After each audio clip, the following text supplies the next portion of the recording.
ತುಂಬ ಜನ ಕಮೆಂಟ್ ಆಗ್ತಾ ಇದ್ರು, ನಮ್ಮ ಜೀವನ ಮಾಡೋದೇ ಕಷ್ಟ ಆಗ್ಬಿಟ್ಟಿದೆ, ನಮ್ಮ ಜೀವನ ನಡೆಸೋದೇ ಕಷ್ಟ ಆಗ್ಬಿಟ್ಟಿದೆ, ಜೀವನದಲ್ಲಿ ತುಂಬಾ ಕಷ್ಟ ಇದೆ, ಸಾಯಬೇಕು ಅಂದ್ಕೊಂಡಿದ್ವಿ, ಬದುಕೋ ಆಸಕ್ತಿ ಇಲ್ಲ, ನಮ್ಮ ಜೀವನ ಮಾಡೋಕ್ಕೆ ಒಂದು ಸ್ವಲ್ಪನೂ ಆಸಕ್ತಿ ಇಲ್ಲ, ಹೇಗೆ ನಾವು ಮಾಡಬೇಕು, ಹೇಗೆ ಬದುಕಬೇಕು, ಇಷ್ಟು ಕಷ್ಟ ಎಲ್ಲ ಹೇಗೆ ಪರಿಹರಿಸಬೇಕು ಅಂತ ಹೇಳಿಬಿಟ್ಟು ಈ ಮಕ್ಕಳು ಒಂದು ಮಾತುಗಳು ಅಥವಾ ಈ ಮಕ್ಕಳ ಈ ಒಂದು ಹಾಡು ನೀವು ಕೇಳಿದ್ರೆ ಖಂಡಿತ ನಿಮ್ಮ ಜೀವನದ ದಾರಿ ನೀವೇ ಬದಲಾಯಿಸ್ಕೊತೀರಾ. ನಾನು ನಿಮಗೆ ಹೇಳೋ ಅಗತ್ಯವಿಲ್ಲ ಅಂತ ಅಂದ್ಕೊಂಡಿದ್ದೀನಿ. ನನಗೆ ಆ ಹಾಡನ್ನು ಕೇಳ್ತಾ ಆ ಮಕ್ಕಳ ಮಾತುಗಳನ್ನ ಕೇಳ್ತಾ ಇಡೀ ನನ್ನ ಜೀವನನೇ ನೆನಪಾಗೋಯ್ತು. ಜೀವನಕ್ಕೆ ಮಾಡಿದ್ರೆ ಹೀಗೆ ಮಾಡಬೇಕು ಅನ್ನೋದು ಒಂದು ಅರಿವು ಕೂಡ ನನಗಾಯಿತು. ಅದ್ರ ಪೂರ್ತಿ ಮಾಹಿತಿ ಈ ವಿಡಿಯೋದಲ್ಲಿದೆ, ಪೂರ್ತಿಯಾಗಿ ನೋಡ್ತೀರಂತ ಭಾವಿಸ್ತಾ ಈ ವಿಡಿಯೋನ ಶುರು ಮಾಡೋಣ. ನಮಸ್ಕಾರ friends, welcome to Tuja vlog channel. ಎಲ್ಲರೂ ಹೆಂಗಿದ್ದೀರಾ? ಚೆನ್ನಾಗಿದ್ದೀರಾ ಅನ್ಕೊಂಡು ನಾನು ಕೂಡ ಸೂಪರ್ ಆಗಿದ್ದೀನಿ. ನಾನು ಇವತ್ತು ಬೆಳಗ್ಗೆ 2:30 ಎದ್ದೆ. ನನಗೆ ರಾತ್ರಿನೇ ಕಾಲ್ ಬಂದಿತ್ತು ಮೈಸೂರಿಂದ ಅಂದರೆ ಹಾಸ್ಟೆಲಿಂದ ಕಾಲ್ ಬಂದಿತ್ತು. ನೀವು ಬರಬೇಕು ಹಾಸ್ಟೆಲ್ ಹತ್ರ, ನಿಮ್ಮ ಮಗನ ನೋಡಬೇಕು ಅಂತ ಹೇಳಿಬಿಟ್ಟು. ಏನು ಎತ್ತ ಅಂತ ಅವ್ರು ಹೇಳಿಲ್ಲ, ನಾಳೆ ಎಷ್ಟೊತ್ತಿದ್ರು ನೀವು ಬರಬೇಕು ಅಂತ ಹೇಳಿದ್ರು. ಸರ್ ಆಯಿತು ಅಂತ ನಾನು ಗಾಬರಿಯಲ್ಲಿ ತುಂಬ ಅವಸರದಲ್ಲಿ ನಾನು ರೆಡಿ ಆದೆ. ಬೆಳಗ್ಗೆ 2 ಗಂಟೆಗೆ ಎದ್ದು 4 ಗಂಟೆ ಅಷ್ಟರಲ್ಲಿ ನಾನು ಪೂಜೆ ಪುನಸ್ಕಾರ ಎಲ್ಲ ಮುಗಿಸ್ಕೊಂಡು 5 ಗಂಟೆಗೆ ನಾನು ಮನೆಯೇ ಬಿಟ್ಟೆ. ಮನೆ ಬಿಡಬೇಕನ್ನ ಮುಂಚೆ ಸ್ವಲ್ಪ ಅಡುಗೆಗಳನ್ನ ಎಲ್ಲ ಮಾಡಿಕೊಂಡೆ. ಯಾಕಂದರೆ ಮಕ್ಕಳ ಹತ್ರ ಹೋದರೆ ಹಾಗೆ ಹೋಗೋಕ್ಕಾಗಲ್ಲ. ಸ್ವಲ್ಪ ಹೋಳಿಗೆ ಮಾಡಿದ್ನಲ್ಲ, ನಿನ್ನೆ ಪೂಜೆ ಮಾಡಿದ್ದು, ಅದು ಹೂರ್ಣ ಕೂಡ ಇತ್ತು, ಅದರಿಂದ ಹೋಳಿಗೆ ಮಾಡಿಕೊಂಡು ನಾನು ಹೋಗೋಣ ಅಂತ ಈಗ ಬ್ಯಾಗ್ ರೆಡಿ ಮಾಡಿಕೊಂಡು ಹೋಗ್ತಾ ಇದ್ದೀನಿ. ಇಲ್ಲಿ 5 ಗಂಟೆ ಒಬ್ಬಳೇ ಹೇಗೆ ಹೋಗೋದಂತ ಭಯ ಆಗ್ತಾಯಿತ್ತು. ಹಾಗೆ ನನ್ನ ಜೊತೆಯಲ್ಲಿ ನಮ್ಮ ಯಜಮಾನ್ರು ಕೂಡ ಅರ್ಧ ದಾರಿವರೆಗೂ ಅವ್ರಿಗೆ ಕರ್ಕೊಂಡು ಹೋದೆ. ಅಲ್ಲಿಂದ ಕರ್ಕೊಂಡು ಡೈರೆಕ್ಟಾಗಿ ಬೊಮ್ಮನಹಳ್ಳಿಯಿಂದ ಬನಶಂಕರಿ, ಅಲ್ಲಿಂದ ಕೆಂಗೇರಿಯಿಂದ ಮೈಸೂರಿಗೆ ಡೈರೆಕ್ಟ್ ನಾನು ಬಂದು ಮೈಸೂರಲ್ಲಿ ಇಳ್ಕೊಂಡು ಹೋಗ್ತಾ ಇದ್ದೆ. ತುಂಬ ಸುಸ್ತಾಗ್ತಾಯಿತ್ತು, ಆದರೂ ಏನು ಮಾಡೋಕ್ಕಾಗಲ್ಲ. ಆಟೋದಲ್ಲಿ ಹೋಗ್ಬೋದು ಅಂತ ಅಂದ್ಕೊಂಡಿದ್ದೆ. ಆದರೆ ಆಟೋಕ್ಕೆ ಮತ್ತೆ ಅಲ್ಲಿಂದ 40-50 ರೂಪಾಯಿ ಕೇಳ್ತಾರೆ. ಅದೇ ಏನಕ್ಕಾದರೂ ಆಗುತ್ತೆ ಅಂತ, ಯಾಕಂದರೆ ಈ ಒಂದೊಂದು ರೂಪಾಯಿಗೆ ನಾವು ಎಷ್ಟೊಂದು ಕಷ್ಟಪಡ್ತಿರ್ತೀವಿ. ಹಾಗಾಗಿ ಅದನ್ನ ಏನಕ್ಕಾದರೂ ಉಪಯೋಗ ಆಗ್ಬೋದು ಅಂತ ನಾನು ಹಾಗೆ ಇಟ್ಕೊಂಡು ನಡ್ಕೊಂಡೇ ಹೋದೆ ಈ ಬಸ್ ಸ್ಟ್ಯಾಂಡಿಂದ ಆ ಬಸ್ ಸ್ಟ್ಯಾಂಡ್ವರೆಗೂ. ಈ ಗಡಿಯಾರ ನೋಡಿದಾಗೆಲ್ಲ ಏನೋ ಒಂಥರ ನನಗೆ ಖುಷಿ ಮತ್ತು ಸಂತೋಷ, ಏನೋ ಅದರಲ್ಲೊಂದು ನಾನು ತಿಳ್ಕೊಂಡೇ ಹೋಗ್ತೀನಿ. ಆ ಗಡಿಯಾರ ಟೈಮ್ ನೋಡಿದಾಗೆಲ್ಲ ಈ ಟೈಮಿಂದ ನಮ್ಮ ಜೀವನನೇ ತುಂಬಾ ಇದೆ ಅಂತ ನಮಗೆ ಅವಾಗ ಅನಿಸುತ್ತೆ. ನಾನು ಪ್ರತಿ ಸತಿ ಬಂದಾಗೆಲ್ಲ ಆ ಗಡಿಯಾರದ ವಿಡಿಯೋ ಮಾಡಿರ್ತೀನಿ, ನಾನು ಹಿಂದಿನ ವಿಡಿಯೋಗಳಲ್ಲಿ ನೋಡಿರ್ಬೋದು.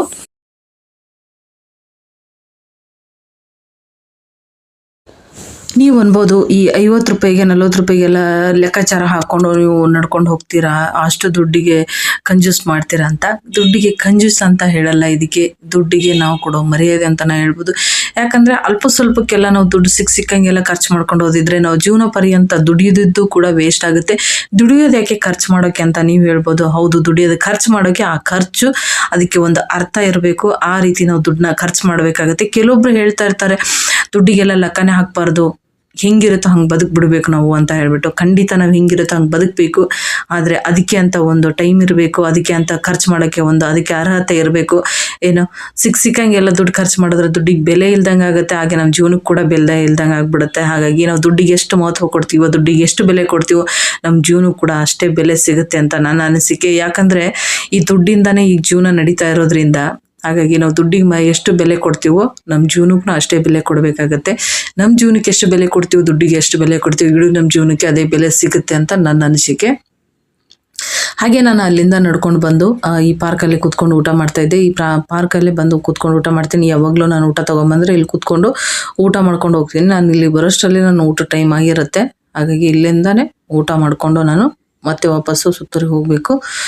ಸುತ್ತೂರಿಗೆ ನನಗೆ ಯಾಕೆ ಕರೆದ್ರು ಅಂತ ಗೊತ್ತಾಗಿಲ್ಲ. ಆದರೆ ಅಲ್ಲಿಗೆ ಹೋಗೋಷ್ಟರಲ್ಲಿ ಒಂದು ಫಂಕ್ಷನ್ ನಡೆದಿತ್ತು. ಆ ಫಂಕ್ಷನ್ ನೋಡ್ತಿದ್ರೇ ತುಂಬಾ ಖುಷಿ ಆಯಿತು.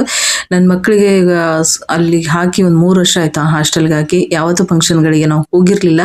ಅಲ್ಲಿ ಹೋದಾಗ ನನಗೆ ಆಗಿರೋ ಖುಷಿ ಒಂದು, ಹಾಗೆ ನನ್ನ ಮಗನ ಮುಖದಲ್ಲಿ ನೋಡಿರುವ ಖುಷಿ ಒಂದು. ಅವ್ನು ಯಾವಾಗಲೂ ಕರಿತಿದ್ದ ಫಂಕ್ಷನ್ಗೆ ಬರಮ್ಮ ಅಂತ ಹೇಳ್ಬಿಟ್ಟು.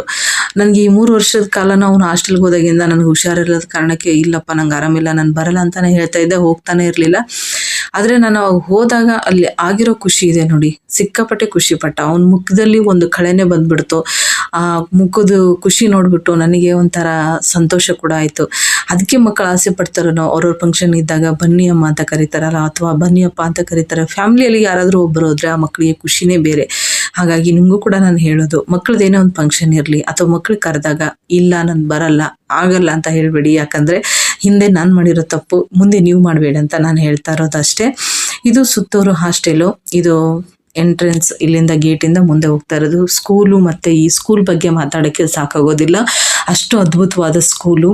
ಒಂದು ಹೆಣ್ಮಕ್ಳು ಮತ್ತು ಗಂಡು ಮಕ್ಕಳು 2 ಹಾಸ್ಟೆಲ್ ಇದೆ, ಹೆಣ್ಮಕ್ಳದ್ದು ಗಂಡು ಮಕ್ಕಳದ್ದು ಇಬ್ಬರದು ಹಾಸ್ಟೆಲ್ ಇದೆ. ಆದರೆ ಎಷ್ಟು ಶಿಸ್ತಾಗಿದೆ, ಎಷ್ಟು ಚೆನ್ನಾಗಿದೆ ಅಂದರೆ ಈ ಸ್ಕೂಲ್ ಬಗ್ಗೆ ನಿಮ್ಗೆ ಏನಾದರೂ ಈ ಸ್ಕೂಲ್ ಮಾಹಿತಿ ಬೇಕು, ಮಕ್ಕಳಿಗೆ ಯಾರಾದರೂ ಇಲ್ಲಿ ಹಾಕ್ತಿದ್ದೀರಾ ಅಂತಂದರೆ ಕಮೆಂಟ್ ಮಾಡಿ.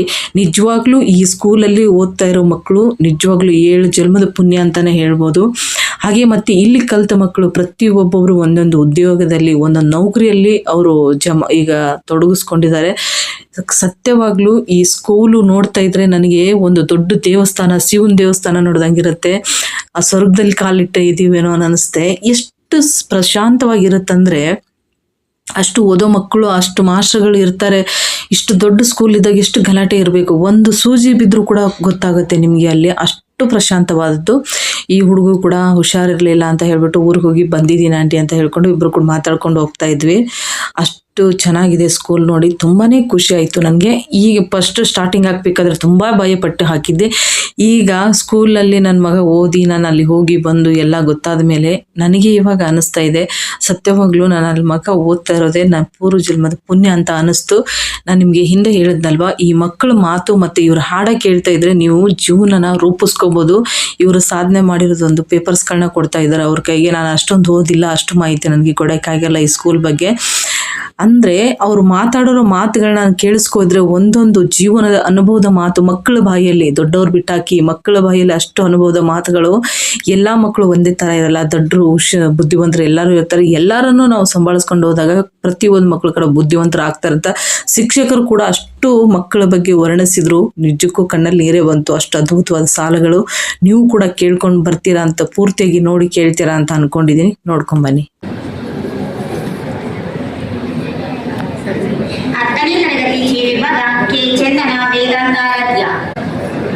ಯಾರು ನೋಡೇ ಇಲ್ಲ, ನಾನು ಒಂದು ಅರ್ಜೆಂಟು ಗೊತ್ತಿಲ್ಲ, ಪರಿಚಯ ಇಲ್ಲ ನನಗೆ.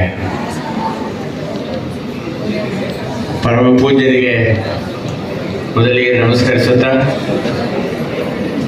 ಪೂಜ್ಯರ ಆಶೀರ್ವಾದವನ್ನು ಕೋರುತ್ತಾ, ಹಾಗೂ ವೇದಿಕೆಯ ಮೇಲಿರುವ ನಮ್ಮ ಹಿರಿಯ ಸಹೋದರಿಗೆ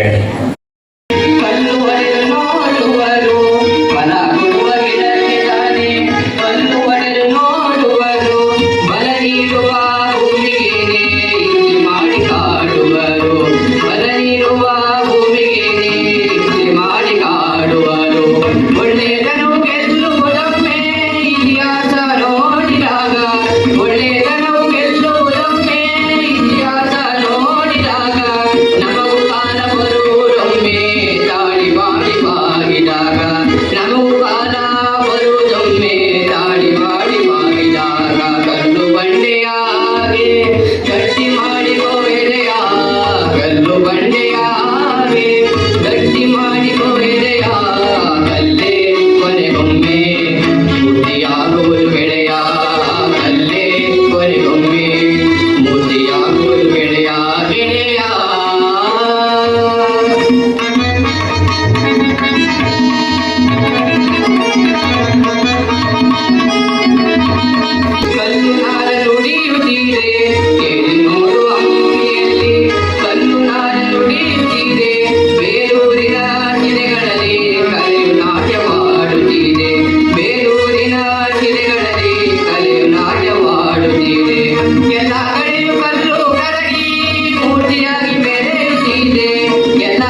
ಇಂಗ್ಲೀಷು. ಅವ್ರು ಬಿಡು ಮಾಡ್ಕೊಂಡು ನಮ್ಮ ಸೆಕ್ಷನ್ಗೆ ಬಂದು ಹೇಳ್ಕೊಟ್ಟಿರೋದ್ರಿಂದ ಥ್ಯಾಂಕ್ ಯು. ಮತ್ತೆ ಒಳ್ಳೆ ಸ್ಕೋರ್ ಮಾಡಿ ಎಲ್ಲರೂ ಒಳ್ಳೊಳ್ಳೆ ಕನಸುಗಳನ್ನ ಕಾಣಿ ಅಂತ ಹೇಳ್ತಾ ನನ್ನ ಮಾತನ್ನ ಮುಗಿಸ್ತೀನಿ. Thank you. ಬೇಬಿ ಅವರಿಗೆ ಧನ್ಯವಾದಗಳು. ಈಶಾನ್ಯರಾಗದಿಂದ ಬಂದು ಕನ್ನಡವನ್ನ ಕಲಿತ್ಕೊಂಡು ಕನ್ನಡದಲ್ಲಿ ತಮ್ಮ ಅನಿಸಿಕೆಯನ್ನ ಹಂಚಿಕೊಳ್ಳಲು ಬರ್ತಾ ಇದ್ದಾರೆ.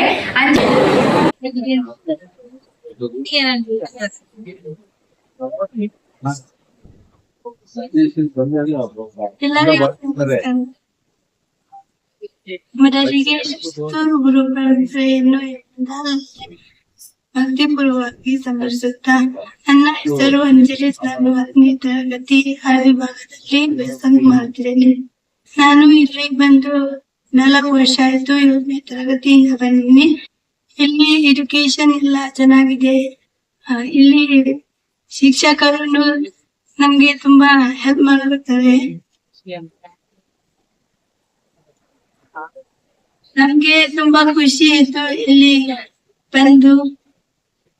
ನಮ್ಗೆ ಮೊದ್ಲೇ ಕನ್ನಡ ಗೊತ್ತಾಗ್ತಿಲ್ಲ ಮಾತಾಡಕ್ಕೆ. ನಮ್ ಫ್ರೆಂಡ್ಸ್ ಎಲ್ಲ ಹೇಳ್ಕೊತಿರಲ್ಲಿ ನಮ್ಗೆ. ನಮ್ಮ ಟೀಚರ್ ಎಲ್ಲ ಧನ್ಯವಾದಗಳು. ಮಾತಾಡ್ತೀನಿ. Thank you.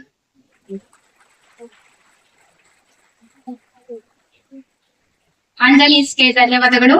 ಈ ಕಾರ್ಯಕ್ರಮವನ್ನ ನಿಮ್ಗೆಲ್ಲರಿಗೂ ಕೂಡ ಈ ವಿಡಿಯೋ ಮತ್ತು ಈ ಮಕ್ಕಳು ಮಾತಾಡೋದು ಅರ್ಥ ಆಗಿದೆ ಅನ್ಕೋತೀನಿ. ಫಸ್ಟವಾಗಿ ಈ ಮಕ್ಕಳು ಎಷ್ಟು ಸುಂದರವಾಗಿ ಮಾತಾಡಿದ್ದಾರೆ ಅಂದರೆ ನಾನು ಅಲ್ಲಿ ಕೂತ್ಕೊಂಡು ಕೇಳಿದಾಗ ನನ್ನ ಕಣ್ಣಲ್ಲಿ ನೀರು ಬಂತು. ಅಷ್ಟು ಅದ್ಭುತವಾಗಿ ಮಾತಾಡಿದ್ರು. ಹಾಗೆ ಶಿಕ್ಷಕರು ಒಂದೊಂದು ಮಕ್ಕಳಿಗೆ ಬುದ್ಧಿ ಮಾತು ಹೇಳೋದಿದೆ ನೋಡಿ, ಅಪ್ಪ ಅದ್ಭುತ ಅನ್ನಿಸ್ಬಿಡ್ತು. ಯಾಕಂದರೆ ಫಸ್ಟ್ ಟೈಮ್ ನಾನು ಈ ಮಕ್ಕಳ ಫಂಕ್ಷನಲ್ಲಿ ಹೋಗಿ ಪಾಲ್ಗೊಂಡಿರೋದು ಫಸ್ಟ್ ಟೈಮು. ಹಾಗಾಗಿ ನನಗೆ ಯಾವುದೂ ಅನುಭವ ಇರಲಿಲ್ಲ. ಇದು ಒಂದು ಅನುಭವ. ಜೀವನದಲ್ಲಿ ಸಾಕಷ್ಟು ಪಾಠಗಳನ್ನು ಕಲ್ತಿದ್ದೆ, ಈ ಅನುಭವ ನನಗಿರಲಿಲ್ಲ. ಇದು ಒಂದು ಸಿಕ್ತು, ದೇವರ ಆಶೀರ್ವಾದ. ತುಂಬಾ ಖುಷಿ ಆಯಿತು.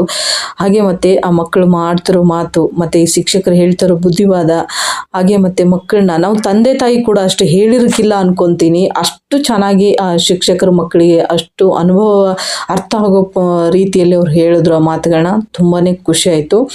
ಹಾಗೆ ಮತ್ತು ಆ ಹುಡುಗ ಹಾಡಿರೋ ಹಾಡು ನಿಮಗೇನು ಅರ್ಥ ಆಯಿತು ಅಂತ ನನಗೆ ಗೊತ್ತಿಲ್ಲ. ನನಗಂತೂ ನಂದು ಈ ಒಂದು ಜನ್ಮ ಏನಿದೆ ಅಲ್ಲ, ಈ ಜನ್ಮ ಪೂರ್ತಿ ಅರ್ಥ ಮಾಡ್ಕೊಳ್ಳೋಷ್ಟು ಆ 2 ನುಡಿಯಲ್ಲೇ, ಆ 2 ಸಾಲಲ್ಲೇ ಇತ್ತು. ಅವನು ಹಾಡಿರೋ ಹಾಡು 2 ಸಾಲು.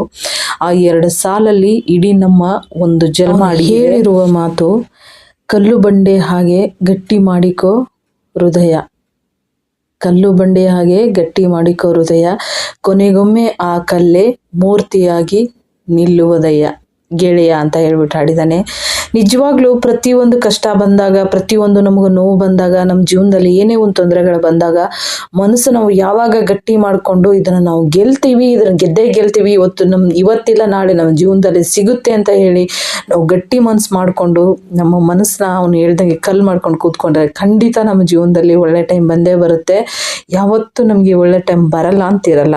ಆಯಿತಾ? ತುಂಬಾ ಖುಷಿ ಆಯಿತು. ಆ ಹಾಡಂತೂ ನನಗೆ ಅಂತಲ್ಲ, ಅಲ್ಲಿ ಕೂತ್ಕೊಂಡರು ಪ್ರತಿಯೊಬ್ಬರಿಗೂ ಮನಸ್ಸಿಗೆ ಮುಟ್ತು. ಒಂದು 4-5 ಶಿಕ್ಷಕರು ಕೂಡ ಹುಡುಗನಿಗೆ ಅಷ್ಟು ಹೊಗಳಿ ಹಾಡಿದರು. ತುಂಬಾ ಖುಷಿ ಆಯಿತು. ಅದನ್ನೆಲ್ಲ ಮುಗಿಸ್ಕೊಂಡು ಹೊರಗಡೆ ಬಂದೆ. ನಾನು ಊಟ ತೊಗೊಂಡು ಹೋಗಿದ್ನಲ್ಲ, ಈಗ ಮಕ್ಕಳೆಲ್ಲ ಇವತ್ತು ನಾನೆಲ್ಲ ಮಕ್ಕಳು ಇರ್ತಾವಂತ ಊಟ ಜಾಸ್ತಿನೇ ತೊಗೊಂಡು ಹೋಗ್ತೀನಿ. ಇವತ್ತು ಕೂಡ ಹಾಗೆ ತೊಗೊಂಡು ಹೋಗಿದ್ದೆ. ಆದರೆ ಮಕ್ಕಳೆಲ್ಲ ಇವತ್ತು ಫಂಕ್ಷನ್ ಇರೋದ್ರಿಂದ ಅಲ್ಲೇ ಊಟ ಇರೋದ್ರಿಂದ ಅಲ್ಲೇ ಊಟ ಮಾಡ್ತಾಯಿದ್ರು.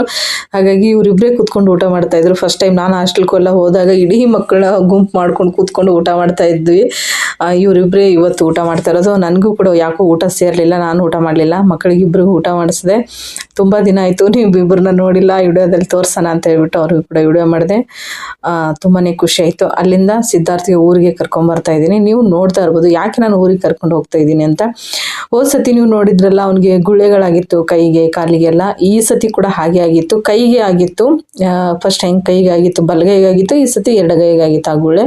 ನೀರು ಗುಳ್ಳೆ ಥರ ಆಗಿ ಅದನ್ನು ಕ್ಯೂ ತುಂಬಿಕೊಂಡು ತುಂಬ ನರಗಳ ಮೇಲೆ ಆಗಿ ಹೇಳುತ್ತಾ ಬಂದು ತುಂಬಾ ಕಷ್ಟ ಆಗುತ್ತೆ. ಆ ಟೈಮಲ್ಲಿ ಜ್ವರ ಬರೋದೆಲ್ಲ ಆಗ್ತಾ ಇರುತ್ತೆ. ಅದಕ್ಕೆ ಅವ್ನಿಗೆ ಏನು ಮಾಡಿದ್ದಾನೆ, ಊಟ ಎಲ್ಲ ಬಿಟ್ಟು ಮಲ್ಕೊಂಡಾಗ ಸರ್ಗಳು ಹಾಸ್ಟೆಲ್ ಸರ್ಗಳೇ ಫೋನ್ ಮಾಡಿ ಕರೆದ್ರು.